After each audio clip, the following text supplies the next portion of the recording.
JEE main का result आ चुका है, जेईई एडवांस का एग्जाम होने वाला है और नीट का एग्जाम भी हो चुका है। अब जून, जुलाई और अगस्त ये 3 महीने होंगे जब पेरेंट्स अपने बच्चों का एडमिशन कॉलेजेस में करवाएंगे और कॉलेजेस की जो फी है वो काफी हाई हो चुकी है। तो इसको किस तरह से फाइनेंस किया जा सकता है, आइए जानते हैं इस वीडियो में।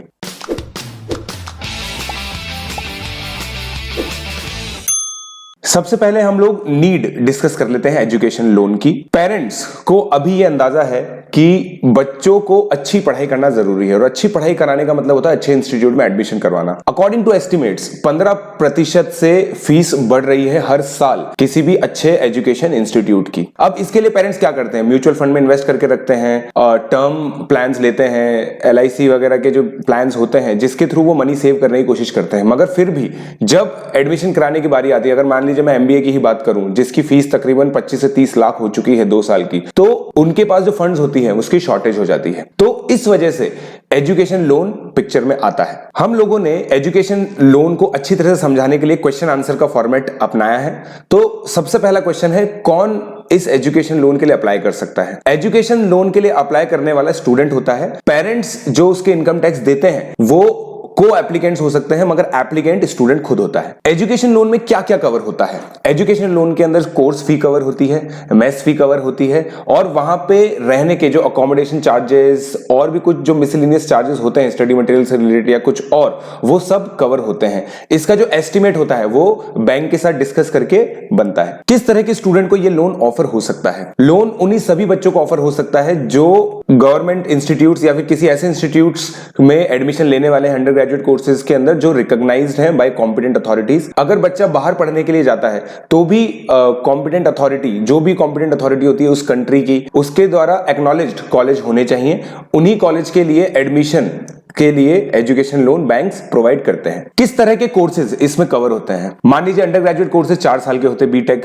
कोर्सेज वो कवर्ड होते हैं, वोकेशनल कोर्सेज कवर्ड होते हैं, शॉर्ट टर्म कोर्सेज कवर होते हैं, समर ट्रेनिंग अगर कहीं करने जा रहे हैं बाहर तो वो कवर होते हैं। तो शॉर्ट टर्म से लॉन्ग टर्म तक बहुत सारे मतलब लोन्स इसके अंदर मिलते हैं। इसकी जो सारी इंफॉर्मेशन है वो बैंक टू बैंक डिपेंड करती है या फिर जो एजेंसी लोन देती हैं उनके जो टर्म्स एंड पॉलिसीज होती है उस पर डिपेंड करती है। क्या क्या डॉक्यूमेंट्स रिक्वायर्ड होंगे? 10th और 12th मार्क की मार्कशीट लगती है क्योंकि अंडर ग्रेजुएट कोर्सेज से ही हम लोग एजुकेशन लोन का डिस्कशन स्टार्ट कर रहे हैं। उसके अलावा अगर किसी इंस्टीट्यूट में आपका एडमिशन हो गया है और उसका एडमिशन लेटर आपके पास अवेलेबल है तो वो एडमिशन लेटर भी लग सकता है। कुछ बहुत ज्यादा अच्छे कॉलेजेस में जैसे IITs हो गए, अगर आपकी जेईई एडवांस में बहुत अच्छी रैंक है तो जेईई एडवांस की रैंक आप प्रोड्यूस करेंगे तो उसके बेसिस पे भी कुछ कॉलेज, कुछ इंस्टीट्यूशंस आपको लोन दे सकते हैं। इसके अलावा ऐसा भी हो सकता है कि को एप्लीकेंट का आपको ITR भी सबमिट करना पड़ सके। को एप्लीकेंट जैसा मैंने आपको बताया था आपके माता या पिता हो सकते हैं, तो उनका भी ITR सबमिट हो सकता है। नेक्स्ट क्वेश्चन है लोन फाइनेंसिंग का। लोन फाइनेंसिंग का मतलब होता है कि कितना प्रतिशत अमाउंट आपको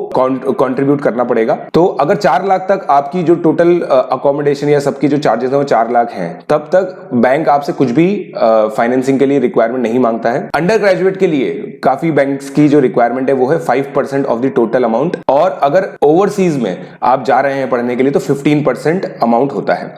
7.5 लाख रुपए से बड़ा अगर आपका अमाउंट है तो उसके अगेंस्ट बैंक्स आपसे कोलेटरल भी मांग सकते हैं। कोलेटरल मतलब होता है कि कुछ प्रॉपर्टीज गिरवी रखवाना, गोल्ड रखवाना, इस ये चीज कोलेटरल कही जाती है। तो ये चीज मांगी जा सकती है अगर 7.5 लाख से ऊपर का अमाउंट है तो। नेक्स्ट चीज होती है कि इंटरेस्ट रेट क्या लगती है। इंटरेस्ट इसके अंदर 10 to 16% लगता है डिपेंडिंग ऑन डिफरेंट बैंक्स। जैसे SBI के अंदर 10.25% है ये इंटरेस्ट रेट, और जनरली जो मिनिमम लैंडिंग रेट अलाउड है बैंक्स को वही होती है। इसके ऊपर कुछ परसेंट चार्जेस करते हैं, different bank to bank depend करता है ये चार्ज। नेक्स्ट चीज आती है loan repayment. Loan repayment generally अगर मान लीजिए बच्चे ने पढ़ लिया है उसके बाद उसकी जॉब लग जाती है तो विद इन 6 मंथ्स उसको स्टार्ट करना होता है, और अगर मान लीजिए जॉब नहीं भी लगती है तो भी 1 साल बाद के बाद तो स्टार्ट करना ही पड़ता है। मतलब पास आउट होने के आफ्टर 1 ईयर्स तो उसको स्टार्ट करना ही पड़ेगा। जो उसका टर्म होता है पढ़ाई का उसके अंदर जो इस पे इंटरेस्ट चार्ज होता है वो सिंपल इंटरेस्ट होता है। तो मान लीजिए अगर 12% इंटरेस्ट रेट है और